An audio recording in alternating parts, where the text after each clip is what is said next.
Hello my dear friends, क्या हाल चाल है आप सबके। मैं हूँ सी आशीष केडिया और आज अपने बात करने वाले हैं कंज्यूमर प्रोटेक्शन एक्ट के बारे में। माय डियर फ्रेंड्स, सबसे पहले मैं ये क्लैरिफाई कर दूं कि ये वीडियो मेरे दोनों फ्रेंड्स के लिए है, आईएससी वाले फ्रेंड्स के लिए भी और सीबीएसई वाले फ्रेंड्स के लिए भी। लेकिन अब आईएससी वाले फ्रेंड्स बोलेंगे कि सर, कंज्यूमर प्रोटेक्शन एक्ट तो हमारे यहाँ पे जो आ रहा है कॉमर्स में, वो कंज्यूमर प्रोटेक्शन एक्ट 2019 आ रहा है।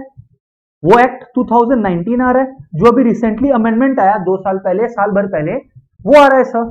और सीबीएसई वाले फ्रेंड्स बोलेंगे कि सर, जो हमारे सीबीएसई में बिजनेस स्टडीज में कंज्यूमर प्रोटेक्शन एक्ट आ रहा है, वो तो सर 1986 का आ रहा है। तो सर, फिर ये वीडियो दोनों के लिए कैसे होगा? माय डियर फ्रेंड्स, टोटल दो बातें हैं। नंबर वन, कुछ इंपॉर्टेंट टॉपिक्स, वो सर उसमें कोई बदलाव नहीं आया है, वो मेरे आईएससी फ्रेंड्स और सीबीएसई फ्रेंड्स दोनों के लिए सेम है। और कहीं पर बदलाव आया है तो मैं दोनों लॉ में क्या चेंजेस है, क्या छोटे मोटे फर्क है, वो मैं इस वीडियो में कवर करवा दूंगा। तो जो सीबीएसई वाले हैं वो 1986 को फॉलो कर लेना, आईएससी वाले 2019 एक्ट को फॉलो कर लेना। ठीक है सर। सबसे पहले जो मोस्ट इंपॉर्टेंट है और जो दोनों एक्ट में कॉमन है, 1986 में भी और 2019 में भी, पहले वो कवर कर लेते हैं। क्या बोलते हो सर? आइडिया तो सही है। माय डियर फ्रेंड्स, वो दो इंपॉर्टेंट पॉइंट्स है, वो दो इंपॉर्टेंट पॉइंट जो माय डियर फ्रेंड्स आप लोग को पता होने चाहिए, और दोनों एक्ट में सेम ही है। दोनों में अभी कवर करवा देता हूं फटाफट एकदम। वो है rights of the consumer. Sir, ये आप लोग एक्सपेक्ट कर ही रहे थे।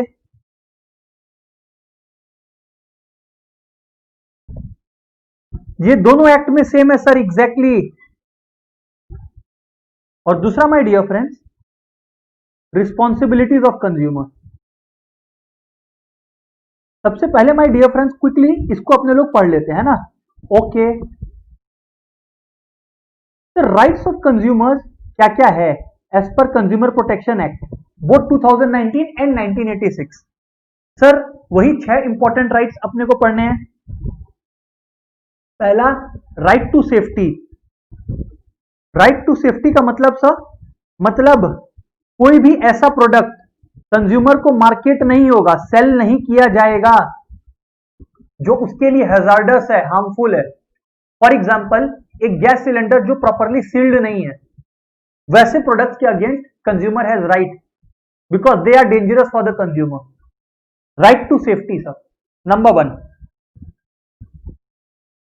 दूसरा माय डियर फ्रेंड्स है राइट टू बी इन्फॉर्म्ड या right to information.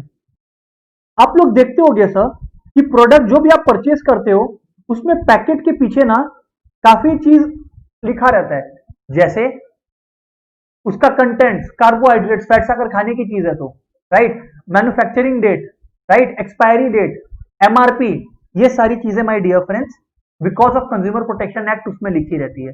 Because consumer protection act बोलता है कि जो प्रोडक्ट कंज्यूमर खरीद रहा है उसके बारे में कंज्यूमर को हर इंफॉर्मेशन मिलनी चाहिए। एक और चीज सर, याद रखना, कंज्यूमर प्रोटेक्शन एक्ट में जब मैं प्रोडक्ट बोल रहा हूं तब मैं बात कर रहा हूं गुड्स की भी और, जी हां, सर्विसेज की भी। ठीक है, इसमें एक बात मैं आपको और थोड़ी देर में बताने वाला हूं, एंड तक सुनना वीडियो को। Okay sir. तो right to information my dear friends. तीसरा है राइट टू चूज। सर, ये राइट टू चूज क्या है? My dear friends, right to choose में हम लोग क्या लिखते हैं? राइट टू चूज का मतलब है कि कंज्यूमर के पास एक ऑप्शन होना चाहिए कि वो जो भी प्रोडक्ट कहीं से खरीदना चाहता है वो खरीद सकता है। उसके ऊपर आप ये एम्फोसाइज नहीं कर सकते कि ये सामान हमसे लिया है तो ये सामान भी हम ही से लो। फॉर एग्जाम्पल, मेरे को अपने वीडियो क्लास को रिकॉर्ड करना है, ठीक है, एक शॉप में मैं गया, उस शॉप में मैं जाकर लेट्स से एक वेबकैम लेता हूं, और उसी शॉप में लेट्स से माइक्रोफोन भी अवेलेबल है। अब हो सकता है कि मैं माइक्रोफोन के लिए कोई और शॉप प्रेफर करूं, तो वो शॉप वाला ये नहीं बोल सकता कि वेबकैम लोगे तो ही हम लोग आपको माइक्रोफोन भी लोगे तभी हम लोग आपको वेबकैम भी देंगे, दोनों हम लोग से ही लेना पड़ेगा। वो वेब कैमरा वाला ऐसा हमें नहीं बोल सकता सर। ये सब अग्रेसिव सेलिंग टेक्निक्स के अगेंस्ट है। हाँ, मेरे को लेना है by my choice, that is allowed, but aggressive selling technique is not to be used sir. Aggressive selling technique के अगेंस्ट है ये सर, अग्रेसिव सेलिंग टेक्निक के अगेंस्ट है ये सर। एक बात और बताना ना सर, सर जो आप ये लिख रहे हो हम लोग एग्जाम में लिखेंगे कैसे? हमेशा हेड दो, हेड सही होना चाहिए, फिर उसके बाद आप 2 लाइन या 3 लाइन में डिस्क्राइब कर दो उस राइट को, जैसे मैं कर रहा हूं, और उसके बाद एग्जाम्पल जो आपको पसंद आए you can give, right? Okay sir. Next my dear friends, right to representation. Right to representation, right to representation मतलब अगर किसी कंज्यूमर के संग कुछ गलत हुआ है, उसके किसी राइट्स का वायलेशन हुआ है, तो कंज्यूमर के पास ये राइट है कि उसकी बात को सुनी जाए। कहां सुनी जाए सर?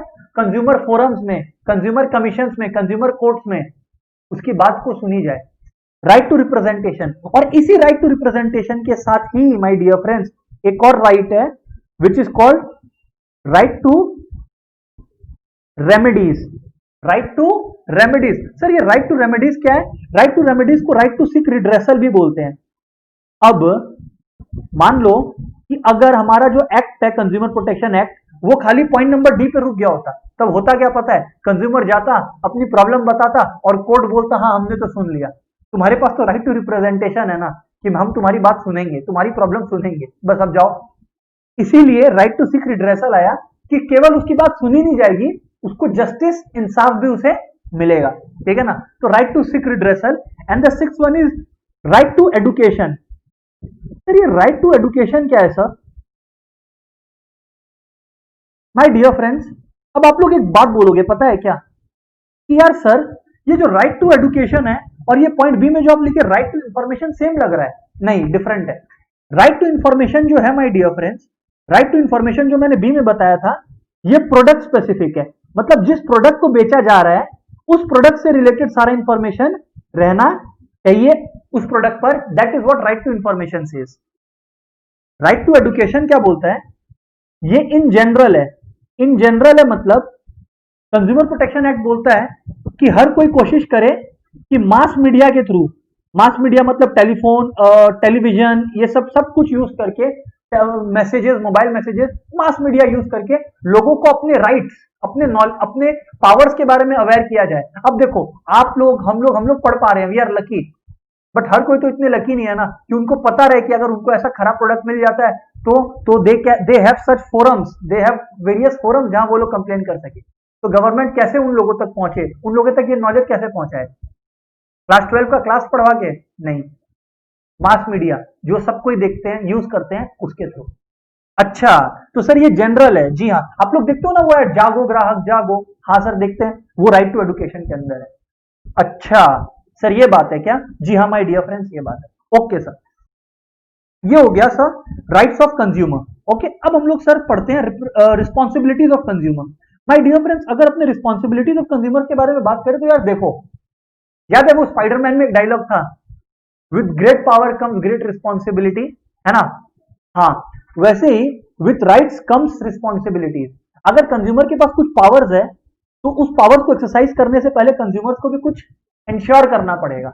वो हम लोग रिस्पॉन्सिबिलिटीज ऑफ कंज्यूमर्स में पढ़ने वाले हैं। ठीक है सर, क्या इंश्योर करना पड़ेगा? सबसे पहले कंज्यूमर को इंश्योर करना होगा माय डियर फ्रेंड्स कि वो सेलर को एडिक्वेट इंफॉर्मेशन दे। सेलर से जब वो सामान खरीद रहा है तो सेलर को प्रोवाइड करे adequate information, provide adequate information to the seller.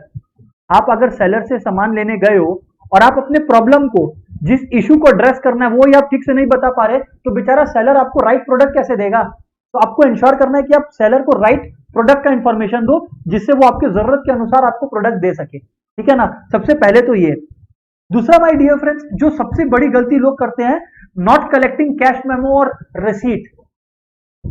Collecting cash memo, आपको कलेक्ट करना पड़ेगा कैश मेमो। कलेक्टिंग बिल्स, याद रखना कोई आपका कंप्लेन नहीं सुनेगा, कोई कंज्यूमर कोर्ट, अगर आपने बिल्स कलेक्ट नहीं करे। कलेक्ट, अरे वो सेलर तो बोल देगा ना कि साहब मैंने तो सामान ही नहीं बेचा, आपके पास क्या प्रूफ रहेगा सर? बिल्कुल सर आप सही बोल रहे हो। तो कलेक्टिंग कैश मेमो या बिल्स, आप लोग इसको इन जनरल बोल सकते हो। सर ये बात है क्या? जी हाँ माय डियर फ्रेंड्स ये बात है। सर आगे बात करो। तीसरी बात माय डियर फ्रेंड्स है, जेन्युइन प्रॉब्लम्स के अगेंस्ट ही कंप्लेन करो, फेक प्रॉब्लम्स क्रिएट मत करो। काफी बार कंज्यूमर्स क्या होता है, उनकी गलती से कोई प्रोडक्ट टूट गया, और फिर कंज्यूमर फोरम में चले जाते हैं। तो ये सब ना करें, इससे क्या कोर्ट का भी टाइम वेस्ट होता है और अननेसेसरी हरेसमेंट सेलर का भी होता है ना। सो जेन्युइन कंप्लेंट्स ही खाली फाइल करें। और जिन आप सोचो कि अगर आप फाइल कर दिए, काफी ऐसे लोग होंगे कंज्यूमर कोर्ट में जिनके संग सच में गलती हुई है, अब आपका केस नंबर भी लग जाएगा, आपके बाद कितने लोग होंगे, और आपका तो फेक केस है। तो वैसा नहीं हो सकता, ठीक है ना, ये अपने को इंश्योर करना है। और तीसरा, प्रोडक्ट क्वालिटी और प्रोडक्ट मार्क्स के बारे में हम लोग को अवेयरनेस रहना चाहिए। सर प्रोडक्ट क्वालिटी और प्रोडक्ट मार्क्स के बारे में मतलब सर, माय डियर फ्रेंड्स, आप लोग देखे होंगे काफी इलेक्ट्रॉनिक प्रोडक्ट्स पर आईएसआई मार्क देखने गवर्नमेंट बोलती है, बिकॉज ये सब मार्क सेफ्टी स्टैंडर्ड्स है। किसी प्रोडक्ट को आईएसआई मार्क मिल रहा है, इसका मतलब वो इलेक्ट्रॉनिक गुड सेफ्टी स्टैंडर्ड्स को बीट कर रहा है। वैसे ही एग्रीकल्चरल प्रोडक्ट्स के लिए सर एग मार्क होता है, जो फूड्स अपने कंज्यूम करते हैं ना, उसके लिए एग मार्क होता है। ऐसे करके बहुत कुछ होते हैं सर, ये सब मार्क्स देखें, है ना, बिफोर बाइंग द प्रोडक्ट। फिर हम लोग ये ना कंप्लेन करें कि सर डुप्लीकेट प्रोडक्ट मिल गया। ये सब मार्क्स देखना भी हमारी रिस्पॉन्सिबिलिटी है सर। एंड एक last point, to exercise legal right. To exercise legal right मतलब, अगर मान लो हमारे संग कोई गलत हुआ, हम लोग की संग नाइंसाफी हुई, तो हम लोग इस लीगल राइट्स को यूज करें। काफी लोग सोचते हैं क्या हुआ यार, 500,000 रुपया का तो नुकसान हुआ या 2,000 का तो नुकसान हुआ।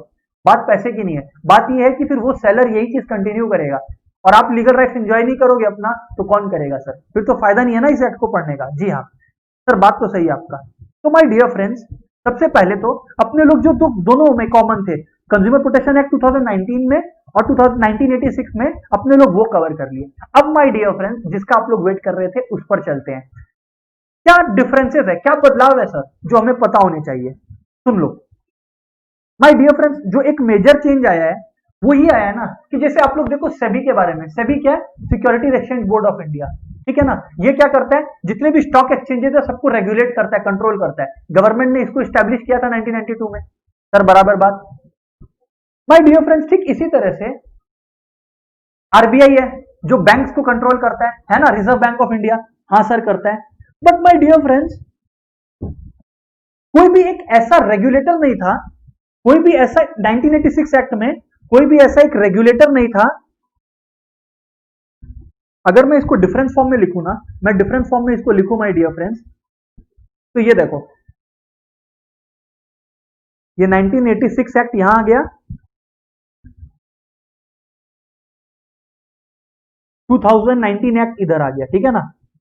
तो माय डियर फ्रेंड्स, याद रखना, मैं फिर से बोल रहा हूं, 1986 वाला सीबीएसई बिजनेस स्टडीज के दोस्तों के लिए, 2019 वाला सेक्शन आईएससी कॉमर्स के फ्रेंड्स के लिए। 1986 में माय डियर फ्रेंड्स, ये सारी जो प्रॉब्लम्स है कि भाई कुछ कंज्यूमर के अगेंस्ट गलत हो गया तो कंज्यूमर को नोटिस कौन इशू करेगा, या सप्लायर्स को वार्निंग कौन इशू करेगा, सेलर्स को वार्निंग कौन इशू करेगा, इन सब चीजों के बारे में माय डियर फ्रेंड्स कोई रेगुलेटर, कोई हेड, कोई प्रिंसिपल बॉडी नहीं थी। सेंट्रल गवर्नमेंट ने ये 1986 में, तो मैं लिख सकता हूं यहां पे नो रेगुलेटर, जो हेड हो, जैसे सेबी और आरबीआई हेड है अपने अपने फील्ड्स में। 2019 में माय डियर फ्रेंड्स सेटअप किया गया central consumer protection authority, CCPA, central consumer protection authority. Sir ये जो सेंट्रल कंज्यूमर प्रोटेक्शन अथॉरिटी है, मैं आपको बता दूं माय डियर फ्रेंड्स, ये जो सेंट्रल कंज्यूमर प्रोटेक्शन अथॉरिटी है, मैं आपको बता दूं माय डियर फ्रेंड्स, इसका शॉर्ट फॉर्म है सीसीपीए। ये अब इंचार्ज है सर, इसकी क्या क्या रिस्पॉन्सिबिलिटीज है सर, प्रोडक्ट के सेफ्टी रिलेटेड इश्यूज और वार्निंग्स कंज्यूमर्स को रेगुलर बेसिस पर ये इशू करेगा, नंबर 1। नंबर 2, सप्लायर को वार्निंग इशू करेगा अगर कोई सप्लायर गलत कर रहा है कुछ, तो कहीं पे कोई पेनल्टी इंपोज करना है, चाहे कंज्यूमर की गलती की वजह से हो या सप्लायर की वजह से, क्योंकि कंज्यूमर भी कभी कभी फेक कंप्लेन करता है तो पेनल्टी लग सकता है, तो वो पेनल्टीज इंपोज करेगा। तो सीसीपीए का सर 3 फंक्शंस रहने वाला है। पहला, इशू एडवाइसेस टू कंज्यूमर्स, कि भाई कैसा प्रोडक्ट आप लो कैसा नहीं लो, इशू एडवाइसेस टू कंज्यूमर्स। बहुत सिंपल है सर, अगर कोई सप्लायर कुछ गलत कर रहा है तो वार्निंग मिलेगा सप्लायर्स को सर कि don't be naughty, warning to suppliers. And finally penalty, अगर किसी के ऊपर लगना है तो पेनल्टी इंपोज करेगा, ये सीसीपीए के पास ये पावर्स होगी सर, और ये सर स्ट्रेट अवे किसको रिपोर्ट करेगा, सेंट्रल गवर्नमेंट को रिपोर्ट करेगा, it will be under central government, ठीक है ना, पेनल्टी इम्पोज्ड। जितना मैं बोल रहा हूं उतना इनफ है नॉलेज सर, हो सकता है वो ज्यादा हो सर, कम नहीं पड़ेगा आप लोग के लिए, ठीक है ना, मैं आईएससी वाले फ्रेंड्स को बोल रहा हूँ, ठीक है, ओके सर। सर पहला पॉइंट ऑफ डिफरेंस तो हमें क्लियर है। माय डियर फ्रेंड, दूसरा पॉइंट ऑफ डिफरेंस क्या है, प्लीज ध्यान से सुनना।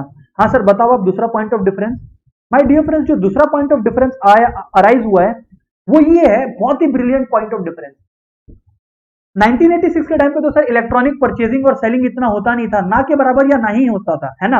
आज के डेट पर तो अपने ज्यादा वही करते हैं, फ्लिपकार्ट, अमेजोन और क्या सब है ना। तो माय डियर फ्रेंड्स, इलेक्ट्रॉनिकली हम लोग गुड्स लें या सर्विसेज लें, इलेक्ट्रॉनिक प्लेटफॉर्म पर हम लोग गुड्स लें या सर्विसेज लें, 1986 में इलेक्ट्रॉनिक प्रोडक्ट्स कवर्ड नहीं होते थे, प्रोडक्ट्स परचेज इलेक्ट्रॉनिकली कवर्ड नहीं होते थे, प्रोडक्ट्स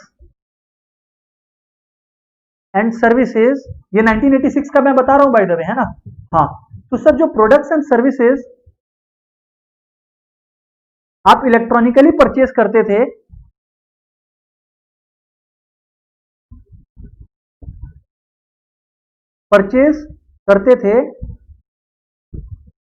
एक्चुअली उस समय परचेज नहीं करते थे, मैं बोल रहा हूं 2019 के पहले तक 1986 चल रहा था ना, तो तब तक products and services electronically purchase were not covered.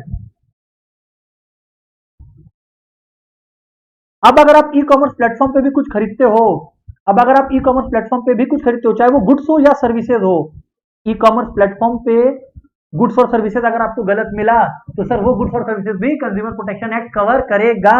जी हाँ, e commerce products covered, both goods and services sir, both goods and services. अच्छा जी हाँ माय डियर फ्रेंड्स, ये बात है। तीसरी एक मेजर चेंज सर, तीसरी चेंज जो एक मेजर चेंज है सर, मैं on the basis of importance बता रहा हूं सर आप लोग के लिए, है ना। ऐसे चेंजेस काफी छोटे छोटे बहुत है, लेकिन जो मेरे को लगता है एग्जाम के लिए इंपॉर्टेंट है मैं बस उतना ही कम्युनिकेट कर रहा हूं सर, अननेसेसरी अपने को पढ़ के क्या ही करना है, ठीक है सर। बताओ आगे अब। माय डियर फ्रेंड्स, पहले क्या होता था कि अगर मान लो कोई कंप्लेन है, कोई कंप्लेन है, तो आपको कंप्लेन कहां फाइल करना पड़ता था 1986 लॉ के हिसाब से, जहां पे सेलर का ऑफिस सिचुएटेड है सर, जहां पर सेलर का ऑफिस सिचुएटेड है या जहां पे सेलर का शॉप सिचुएटेड है। मान लो एक एग्जांपल मैं लेता हूं कि मान लो एक प्लेस ए है, तो समझना आप, मैं इसको इरेज कर दूंगा। मान लो एक प्लेस ए है जहां बायर रहता है, और एक है प्लेस सी जहां सेलर रहता है, दोनों अलग अलग डिस्ट्रिक्ट्स में, मान लेते हैं दोनों अलग अलग डिस्ट्रिक्ट्स में या दोनों अलग अलग स्टेट्स में, जैसे भी आप मान लो। अब मान लो कि बायर को गलत प्रोडक्ट मिला, तो बायर को पता है कंप्लेन कहां फाइल करना पड़ता था, बायर को कंप्लेन फाइल करना पड़ता था प्लेस सी में जहां पे सेलर रहता है। बट अब आपको पता है बदलाव क्या आया, बायर वहां तो कर ही सकता है, बायर खुद जहां रहता है यानी कि प्लेस ए में, वो वहां पर भी केस फाइल कर सकता है। ओ तो मतलब पहले था complaint to be filed at seller's jurisdiction, मतलब जहां सेलर रहता है जिस एरिया में, to be filed at seller's jurisdiction. अब सर जहां बायर खुद रहता है वो वहां भी कंप्लेन फाइल कर सकता है, कंप्लेन। तो बायर के लिए देखो कितना कन्वीनियंट हो गया, नहीं क्या, complain can be filed at buyer's jurisdiction. अच्छा जी हाँ माय डियर फ्रेंड, एंड एक और पॉइंट, हालांकि इंपॉर्टेंट तो बहुत कुछ है, लेकिन ये लास्ट पॉइंट जो सबसे इंपॉर्टेंट है, इसके बाद सर आपको बहुत ज्यादा नॉलेज का जरूरत नहीं पड़ेगा, वो क्या है सर। माय डियर फ्रेंड्स, पहले क्या होता था 1986, मैं जब भी बोल रहा हूं पहले मतलब 1986, ये वाला 1986 वाले कौन पढ़ेंगे, सीबीएसई बीएसटी, ये कौन पढ़ेगा, जी हाँ मेरे आईएससी के फ्रेंड्स, आईएससी कॉमर्स, ठीक है ना, ये मैं बता दिया, ठीक है ना। हाँ सर, तो फोर्थ बात क्या है my dear friends, my dear friends fourth बात ये है कि अगर ध्यान से सुनना है ना, कोई डिस्ट्रिक्ट मतलब कोई केस होता था तो वो 3 जगह जाता था। क्या तो सर आपका डिस्ट्रिक्ट फोरम में जाता था, सुनना आप लोग बात, केस क्या तो डिस्ट्रिक्ट फोरम में जाता था, कुछ केसेस ऐसे होते थे जो कहां जाते थे सर, जो स्टेट कमीशन में जाते थे, जो स्टेट लेवल पर ऑपरेट करती है, और कुछ केस ऐसे होते थे माय डियर फ्रेंड्स जो नेशनल लेवल पर जाती थी, नेशनल कमीशन, है ना। My dear friends, let me tell you, ये केसेस किसके पास जाती थी, कैसे डिसाइड होता था, ये बात आप लोग को भी पता होनी चाहिए। नहीं पता है तो मैं बता दूं कि माय डियर फ्रेंड्स, अगर कोई ऐसा सिनेरियो है जहां वैल्यू जिस जिस अमाउंट का गुड्स और सर्विसेज का आपके संग आपको लगता है गलती हुई है, वो सर अगर 20 लाख तक था, 20 लाख रुपए तक था, तो सर आप डिस्ट्रिक्ट फोरम के पास कंप्लेन चलाते थे up to 20 lakh rupees, up to 20 lakh rupees. मान लो कोई ऐसा सिनेरियो आ गया जहां गुड्स का दाम 20 लाख से ज्यादा है, मान लो 25 लाख की कोई गाड़ी, तो सर उस केस में आप स्टेट कमीशन के पास जाते थे, और सर इसका लिमिट क्या होता था, 20 लाख से ऊपर, 20 लाख से ऊपर, 20 लाख से ऊपर, और कहां तक sir limit my dear friends, इसका जो एक्सटेंड होता था वो अप टिल 1 करोड़ एक्सटेंड होता था my dear friends, let me tell you, वो अप टिल 1 करोड़, 1 करोड़ रुपए तक। और सर अगर कुछ बियॉन्ड 1 करोड़ चला गया तो फिर आप सीधा नेशनल कमीशन जाइए, बियॉन्ड 1 करोड़, ठीक है। सर अब क्या कोई बदलाव आया है इसमें, जी हाँ माय डियर फ्रेंड्स, अब इसमें बदलाव आया है। सर वो बदलाव क्या है, अब ये बदलाव नई एक्ट के अंदर ये आ गया है कि अगर आपको डिस्ट्रिक्ट फोरम में जाना है तो आप 1 करोड़ तक का केस के लिए जा सकते हो, ओ अप टू 1 करोड़, हाँ। और स्टेट में कब जाएंगे सर फिर, 1 करोड़ से ज्यादा और 10 करोड़ तक,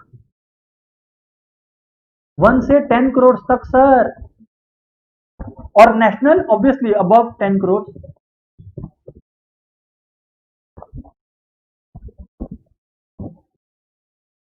above 10 crore my dear friends, समझ आया, हाँ सर, सबकी कैपेसिटी, सारे फोरम की केसेस को डील करने की कैपेसिटी बढ़ा दी गई है। एक और बात माय डियर फ्रेंड्स, एक और बात है ना, फाइनल बात, हालांकि ये वाली बात मैं बता रहा हूं फॉर एडिशनल नॉलेज ही, लेकिन फिर भी जान लो यार, कुछ नया है तो। यहां पे माय डियर फ्रेंड्स एक बात और ये है कि यहां पर मीडिएशन के बारे में कुछ नहीं बोला गया था। यहां पर my dear friends court can order mediation. अब आप लोग बोलोगे कि सर ये मीडिएशन किस चिड़िया का नाम है, देखो कभी कभी क्या होता है ना, हर बात पे कोर्ट केस करने से नहीं चलता है, तो कभी कभी क्या होता है ना, सेलर और बायर को लगता है कि हाँ हम लोग दोनों अग्री करते हैं कि दोनों के साइड से कुछ कॉम्प्रोमाइज या गलती हुई है, तो rather than going to the court वो लोग अब एक मीडिएटर हायर कर सकते हैं। मीडिएटर कौन हो सकता है सर, कोई भी पर्सन जो ये लोग म्यूचुअली डिसाइड करे, और वो मीडिएटर दोनों की बात सुनकर एक डिसीजन तक उनको पहुंचने में मदद कर सकता है बिना कोर्ट गए, मतलब out of court settlement, court के बाहर ही प्रॉब्लम सॉल्व हो गया। इस बारे में 1986 एक्ट कुछ नहीं बोलता था। 1986 एक्ट बोलता था भैया कोई भी प्रॉब्लम है कंज्यूमर फोरम आ जाओ, वो मीडिएशन का कोई पॉसिबिलिटी रखा ही नहीं था। But my dear friends 2019 law हमें परमिशन देता है कि हम लोग अगर चाहे तो मीडिएशन के थ्रू बायर और सेलर मिलकर अपना डिस्प्यूट को सेटल कर सकते हैं। कोर्ट्स को भी अगर कहीं पे लगता है कि यार ये बात तो मीडिएशन से ही सॉल्व हो जाएगा, कोर्ट का इन्वॉल्वमेंट इंपॉर्टेंट नहीं है, तो कोर्ट भी मीडिएशन ऑर्डर कर सकता है। With this my dear friends मैंने 1986 और 2019 दोनों लॉस को कवर कर दिया है। Good luck.